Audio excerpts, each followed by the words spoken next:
Você já parou para pensar que quando uma pessoa tem uma pedra muito preciosa, tem um diamante, tem um rubi, tem uma ônix, ela mesma se dá o trabalho de guardar aquilo ali da maneira mais preciosa possível? Ela mesma faz questão de colocar no seu cofre pessoal, se possível no seu escritório, no seu quarto, no local onde ela sempre vai estar, podendo vigiar aquela pedra preciosa? Então, por que nós não fazemos a mesma coisa com o nosso corpo, com a nossa pureza, ao invés de começarmos a colocar a responsabilidade no outro? Já ouviu aquela frase?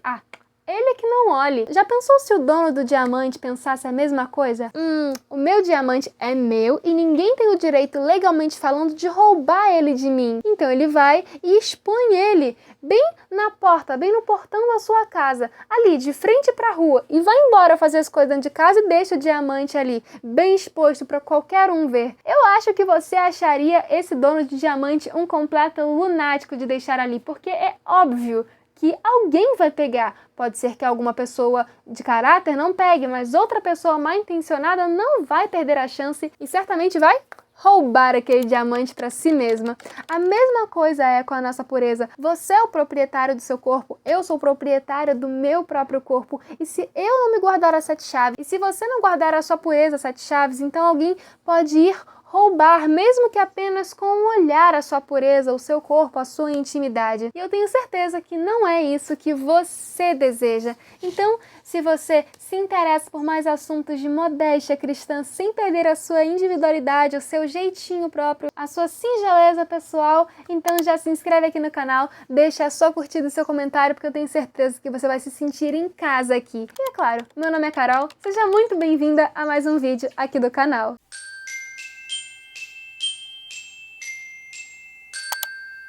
Você já reparou que as feministas, ou as pessoas influenciadas pelo feminismo que usam roupas que não são modestas, sempre tem aquela reclamação de que os homens não prestam, nenhum homem presta, eles ficam olhando pra gente apenas com segundas intenções, e daí surge até o homossexualismo feminino e tudo mais, com aquela desculpinha de que mulheres se entendem e blá blá blá blá, um monte de papo furado. Mas enfim, você já parou pra pensar que todo mundo que se veste de maneira imodesta reclama disso? Então, é óbvio, claro, biblicamente falando, legalmente falando, eticamente falando, ninguém tem o direito, ninguém tem o direito de tocar, de olhar ou de se meter no corpo de outra pessoa sem consentimento da pessoa e sem ser o cônjuge daquela pessoa. Ninguém, absolutamente ninguém. Não importa se a pessoa está se vestindo bem ou se vestindo mal, se ela está sequer se vestindo, ninguém tem o direito, biblicamente falando, legalmente falando, de tocar, de invadir essa privacidade. Porém, o dono do diamante também, por direito, não pode ser roubado, porque ele trabalhou, ele comprou aquele diamante, ou então ele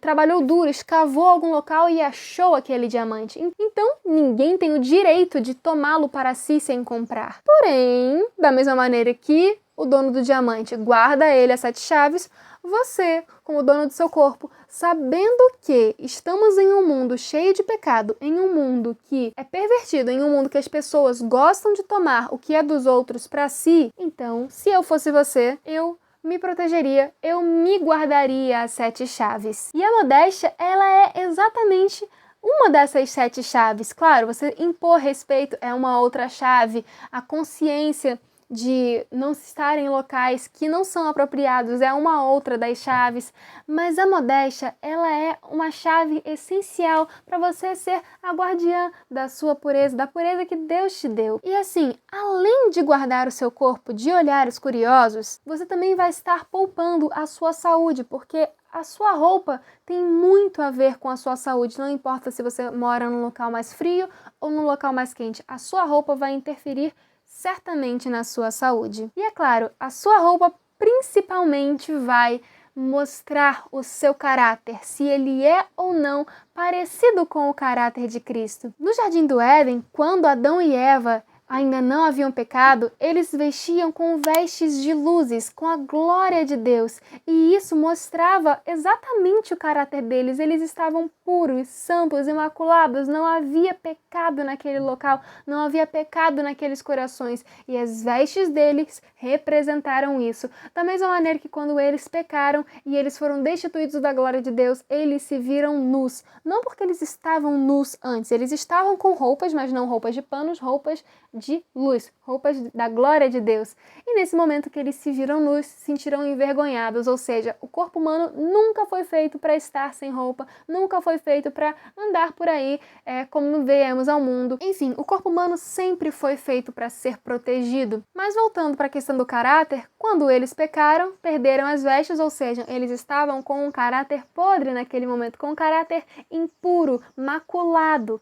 E no momento em que eles tentaram colocar um avental de folhas de figueira, lembrem-se, o avental só cobre uma parte do corpo, só cobre a parte da frente, não cobre a parte de trás. Nesse momento, o caráter deles se mostrou tendencioso, querendo enganar. Foi uma justiça própria que teve naquele caráter, foi algo ruim. Então, novamente, as roupas transmitiram o que o caráter deles estava passando. Antes eles tinham pecado, agora eles estavam pecando mais ainda, querendo enganar, se tornando semelhantes a Satanás.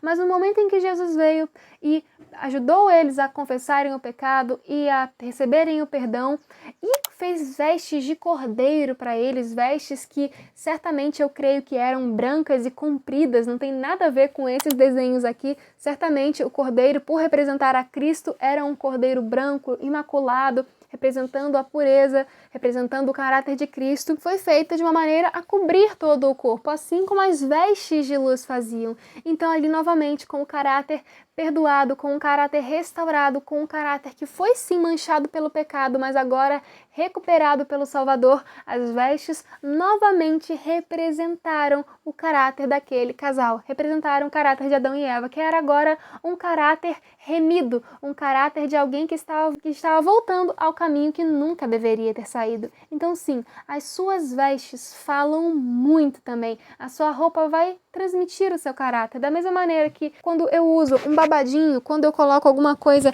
mais delicadinha, um lacinho, vocês olham pra mim e falam, ela é uma menina mais feminina, mais romântica, que gosta de coisinhas de menina.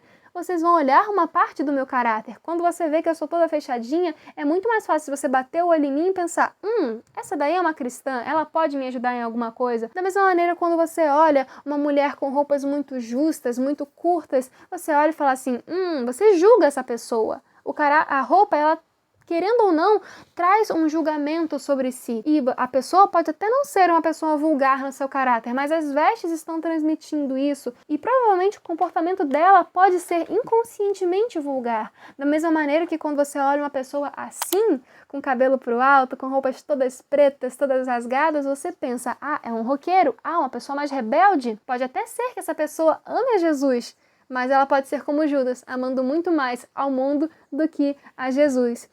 Então sim, as roupas têm um peso muito grande e elas vão guardar a sua pureza, vão guardar o seu caráter. E assim, justamente por todo esse significado, por toda essa lógica, nós podemos ver que Deus é um Deus de lógica, um Deus de ordem. Ele não dá uma regra simplesmente por dar. Ele não vai falar, coloca uma roupa que cubra tudo simplesmente porque eu não quero que vocês tenham um corpo livre para respirar. Claro que não, ele se importa muito com a sua saúde, ele se importa com o seu caráter, com a sua reputação. Então tudo tem uma lógica. Cabe você escolher ou não, porque ele também deu livre-arbítrio. Então você pode escolher seguir essa lógica ou não. Mas assim, para você ver que realmente tem lógica, eu separei alguma listinha do que cada peça faz com o seu corpo de bom ou de mal.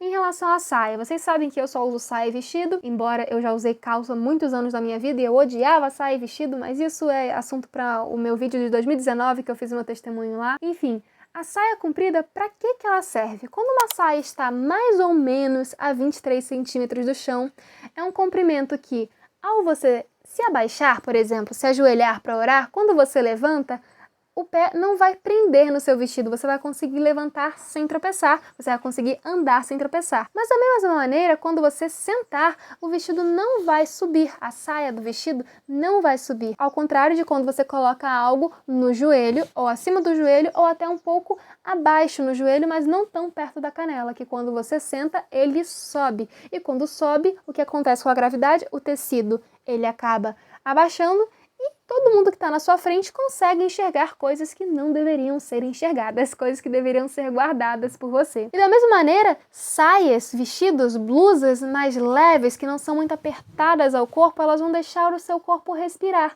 vão deixar o sangue pelo seu corpo correr. Da mesma maneira agora, as roupas apertadas e justas, elas vão prender a sua circulação, vão te deixar desconfortáveis, você não vai conseguir se mexer direito, por exemplo. Eu gosto muito dessa blusinha aqui, eu ganhei inclusive de uma inscrita do canal, Abel, muito obrigada. Mas essa partezinha aqui da rendinha, que é super fofinha, ela é um pouquinho justa no meu punho.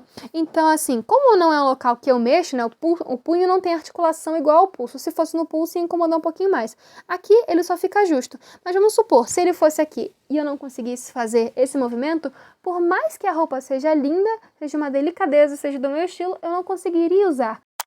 E agora, por exemplo, a questão de mostrar a barriga. Já vi muita gente que fala que se veste como modéstia, deixando a barriga aparecer de propósito, dizendo, não tem um problema aparecer um pouquinho da barriga, mas pense bem, principalmente a barriga da mulher, ela não é apenas da mulher, ela é um possível futuro lar de um possível bebê. Então é um local que nem sequer te pertence 100%. E ao mesmo tempo é um local cheio de órgãos muito sensíveis. Tem o rim, tem a pâncreas, tem a bexiga, tem o estômago. Toda essa parte aqui do tronco, da barriga, precisam ficar sempre aquecidas, não importa se é inverno, se é verão. Claro, no inverno mais aquecido, no verão menos aquecida, mas não pode ficar se gelando muito porque traz doença. Então, você tem que fazer o quê? Andar sempre fechadinho, protegendo esse local que é tão sagrado, tanto por gerar vidas, tanto porque são órgãos essenciais. Diferente, a mão não tem nenhum órgão ali dentro que precisa ser aquecido. Então, se ela aparece, não há nada de errado nisso. Agora, toda essa parte aqui são partes muito sensíveis que devem ser protegidas. Eles são os órgãos vitais, são os órgãos da vida. Se você danifica um desses órgãos, você tem a sua vida muito mais comprometida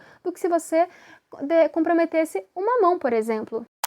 Agora, por exemplo, o decote, da mesma maneira que protege os órgãos vitais, o pulmão, o coração, se você tem um decote que é mais em cima, que ele é mais justinho, quando você abaixa, você não tem medo de aparecer nada, você não precisa ficar se preocupando se vai aparecer alguma coisa ou não. Agora, se o decote, mesmo que quando você está em pé, ele fica numa posição boa, mas que quando você abaixa, pela quantidade de pano, ele desce, ele meio que não cumpre a função de guardar aquela pureza. Ele vai acabar mostrando mais do que deveria, parte do seu corpo que são apenas sua, de Deus, e do seu marido ou do seu futuro marido. E, por exemplo, as mangas. Tem gente que diz que tem que usar manga aqui no punho, eu não vejo necessidade disso, nunca li um texto que falasse da necessidade de colocar as mangas até aqui, nunca vi uma razão lógica para isso, mas eu sempre vi razões muito lógicas em pelo menos colocar uma manguinha que venha aqui no meio do antebraço, ou então no terço aqui do antebraço, porque o que acontece? Você já reparou que quando nós temos uma blusa sem manga, uma regata ou uma alcinha que seja, quando você levanta o braço, aparece, querendo ou não, a roupa de baixo? Então, é uma coisa que é íntima, que deveria ser guardada. Eu, por exemplo, prefiro muito mais mangas que vêm aqui no meio do antebraço, porque quando eu levanto, eu tenho certeza que não está aparecendo nada. Isso sem falar que tem veias preciosas aqui embaixo, tem partes que precisam ser aquecidas, para o sangue ser aquecido para circular para o coração e assim por diante. Tem toda uma questão de saúde envolvida na modéstia também, inclusive nos exageros para o outro lado. Saias que são muito pesadas, que arrastam no chão, também trazem sujeira e doenças para a saúde. Existem muitas e muitas questões sobre saúde na modéstia e também para guardar a sua pureza. A perfeição é o equilíbrio, nem tanto ao mar, nem tanto à praia, nem tão lá no pé, nem tão no joelho, nem tanto na mão, nem tanto no ombro, nem tanto no pescoço, nem tanto no colo, nem tanto com a blusa lá embaixo, nem tanto com a blusa lá em cima. O equilíbrio, o caminho reto e estreito de Deus é sempre o perfeito, o mais lógico e o que traz mais segurança e saúde para a sua vida moral, espiritual, física e salutar também.